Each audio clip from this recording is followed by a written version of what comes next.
like why did we decide to change the classes into like a kind of binary format where we have 3 days a week of a just sweat kind of version and 3 days a week of just lifting?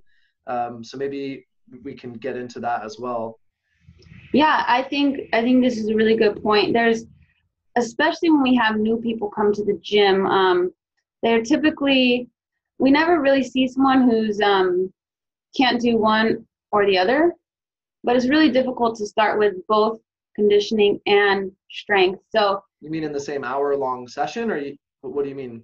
what I mean is either they've never resistance trained before, Ah, they have experience with conditioning, like or spin classes or yeah, like boot camp or something, but no real weightlifting experience, or the opposite. or the opposite, or vice versa. They have resistance experience but no conditioning experience.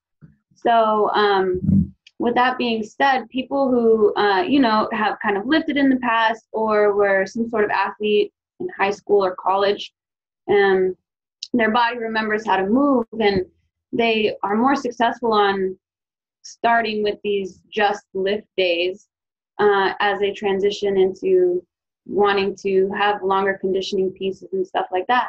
Whereas other people, the conditioning days, the just sweat days, helps them get the volume up while using a lot less resistance, but still really pushing themselves with a little bit of resistance and getting a whole different stimulus than resistance training. So We should define terms too, right? Like volume, not like volume on the stereo, but volume meaning like your total amount of training.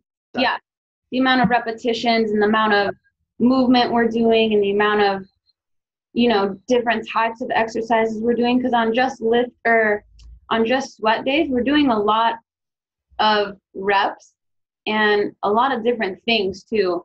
But can we give an example, like running? Like how many reps are involved in a 200-meter run as Yeah, compared to like an 8-rep back squat set? right. So you're running and you say we're doing a gym loop or a 400-meter run. That's like already 500 steps right there versus 8 reps on a back squat.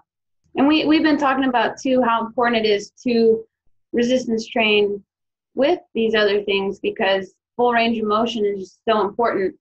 And that's another thing that we really tried to incorporate the last 4 years ago. We were like, well, people really need mobility and we need to be stressing on this range of motion because that's how you prevent injuries or at least limit the frequency of them from happening by getting people in these full range of motions of what their body should be and could be doing.